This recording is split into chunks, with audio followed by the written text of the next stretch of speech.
The year is 750 AD. The classic Maya civilization stands at the height of its power. We find ourselves in the mighty Maya city of Tikal, deep within the tropical rainforest of present-day Guatemala in Central America. Great cities dominate the rainforests of Mesoamerica. Kings wage wars. Priests study the stars. And on the sacred ball courts, a ritual is about to begin, one that will determine honor, power, and the favor of the gods. A tournament that will change the future of the world forever. Today, the world knows it as the FIFA World Cup. Back then, the Maya called this sacred ball game Pitz. Centuries later, it became widely known as Pok-a-Tok, a name that may have been inspired by the deep, echoing sound of the heavy rubber ball striking the stone court. But no matter what it was called, to the people of that time, it was far more than a game. It was a ritual, a spectacle for the gods, and for some, perhaps the last contest of their lives. And today, we are about to witness one of those days together. The dark origin of the Football World Cup. Pok-a-Tok, the cruel game of the Maya gods. The sun hangs low over the city. Not over a modern metropolis of glass and concrete, but over one of the mightiest cities of the Maya, Tikal. Vast pyramids rise into the sky. Their stone steps glow in the golden light of late afternoon. Smoke rises from offering basins, and the scent of copal resin hangs heavy in the air. Drums begin to sound, slow, rhythmic, and ominous. Thousands of people stream through the streets. Men, women, children, priests, warriors, and nobles. And all move in the same direction, to the ball court. To the sacred court, the place where, in Mayan eyes, heaven, earth, and the underworld meet. Before them opens a vast stone arena, not a modern stadium, no steel stands, no loudspeakers, no screens. Only massive stone. To the left and right rise high walls running parallel to form a long, narrow corridor. Reliefs are carved into the sides. Warriors, gods, serpents, skulls, and scenes of power and sacrifice.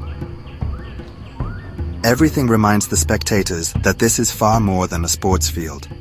This is a sacred place, a place of destiny, a place where the gods are watching.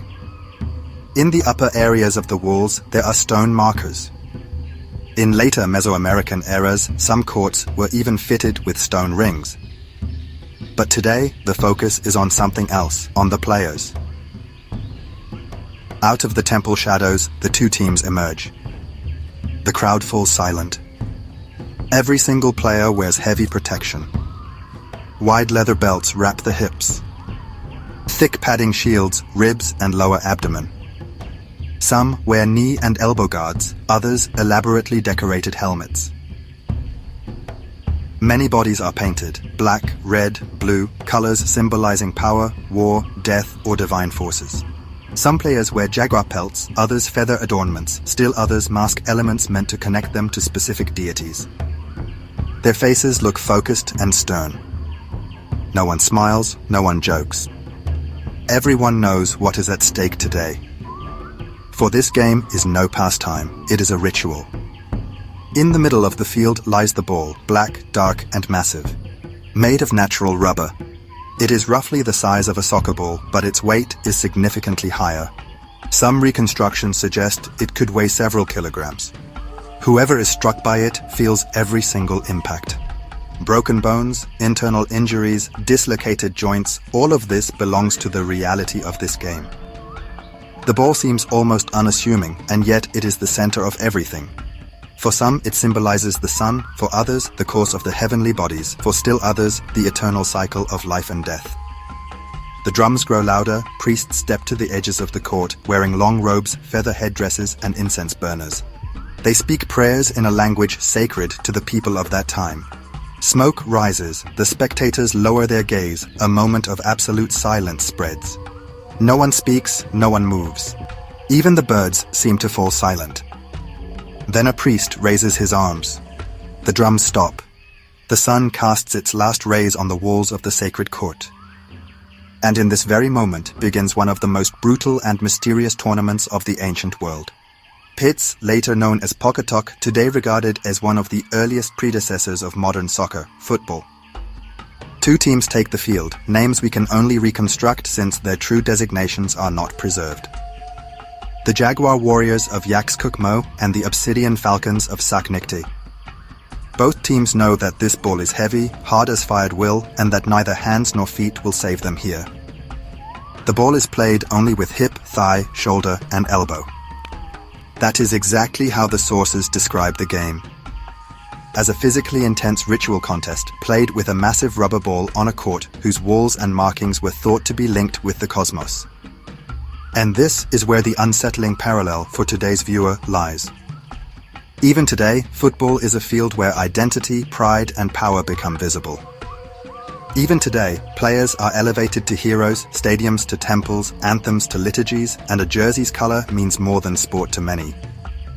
Of course, no sacrificial stones stand at the sideline today, and no priestly figures wait behind the stands, but the pattern feels strikingly familiar. Community, ritual, symbol, emotion, victory, and defeat. The difference between then and now is immense, and precisely for that reason, the comparison works so well. The ancient ball court was a sacred stage. The modern stadium remains so in a secular form. At the end of the game, the losers kneel, not merely as defeated competitors, but as men whose fate is now determined by priest, ruler, and ritual. How far historical reality went in each case can no longer be cleanly separated everywhere today. But what can be said clearly is this: the Mesoamerican ballgame was not a harmless forerunner of modern football, but a highly charged, religious, and often dangerous ritual game that moved the people of its time in ways we can only barely imagine today. For the people in the stands, the game does not end with the last touch of the ball. In truth, the most important part of the entire ritual begins now. For while the victors leave the court to deafening cheers, in the eyes of their people, they have long since become more than ordinary players. They are the chosen of their gods. They are the proof that their tribe's divine powers were stronger today than those of the enemy. Every successful play, every duel won, every decisive point is interpreted as a sign that the deities of their city have triumphed over their rivals. The people therefore do not celebrate only the team. They celebrate the deity standing behind that team. They celebrate the power that granted them victory. And precisely here, as the old traditions and legends tell us, may lie the true birth of the first football gods. For depending on the region in which people lived, they worshipped different deities. Some saw their power in Kukulkan, the feathered serpent. Others saw the same power in Quetzalcoatl. Still others revered local guardian gods of their own cities and dynasties. Yet the principle always remained the same. When the team won, their god had won. When the players triumphed, the divine power behind them triumphed as well. And so winners became legends. Legends became sacred stories. And sacred stories finally became those supernatural figures who were worshipped as football gods. The victors were carried through the streets, their names were retold, their exploits embellished and, with each generation, made greater. Soon, no one spoke only of the players themselves. They spoke of the divine force that had worked through them. The victory no longer belonged to humans alone.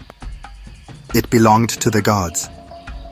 Yet, while the victors are celebrated, a completely different scene unfolds on the other side of the court.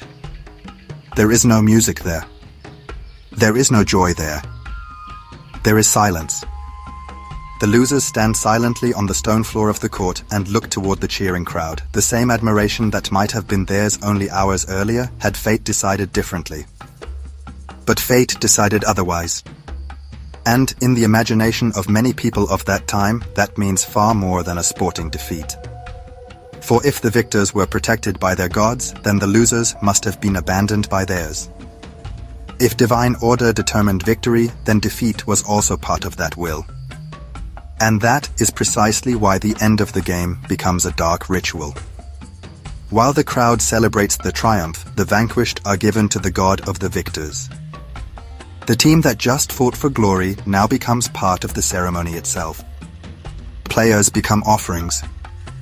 Heroes become sacrifices to the power that enabled the victory. For the spectators, this is no contradiction. It is the completion of the ritual. For many ancient cultures, blood was a sacred power, a force that could renew the bond between humans and gods. A force that maintained the balance of the world. And so the game does not end with the victor's cheers.